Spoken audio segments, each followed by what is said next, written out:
Ruby परे परे तांको झियो नीलम भी ए घर को एंट्री करिला। हाँ फ्रेंड्स, रूबी एकुटिया रे तांको झियो को पचारिबे तू एठी काहे आसचू। तापर नीलम कहबो काहे आसची माने एठी आसी नथांती तो आ कोठी जाइथांती। झियो प्रोब्लेम रे पड़िले माँ पाखक आसबनी तो आ कोठी जीवो। पुणी रूबी कहबो सारा जीवन तुम पाई मो जीवन को जानी पारिबेनी। एठी टिके शांति रे बंचिबाकू आसीथिली हेले तू आसी एठी हाजर। तापर नीलम कहबो से मो पीछा करी मुंबई रे आसी पहुंची गलानी।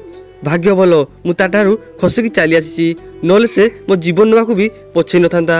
आउ जदि मोर ए अवस्था होइथाय ताहाले सेति पई तमे दायी। तुमको धनी जोई दरकार थिला ना, सेति पई मु न चाहिए भी तुम ता सहित मो मैरेज करदेल। आउ एबे से मोर सबुठार बड़ शत्रु।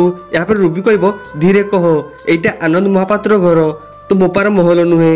एटी तो कथा जी शुणव तू तो जीवु जीवु मो मुंड उपर भी छातटा चली जीवो। आ सेपटे पल्लवी पुलिस रे जॉइन करनेबे। आउ एकथा शुणी एमएल बहुत खुशी होई जीवो।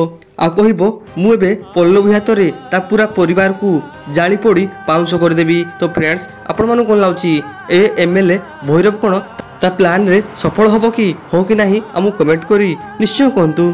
तो फ्रेंड्स आपण मानु पाजी एबे को दमदार एपिसोड देखा मिलिबो।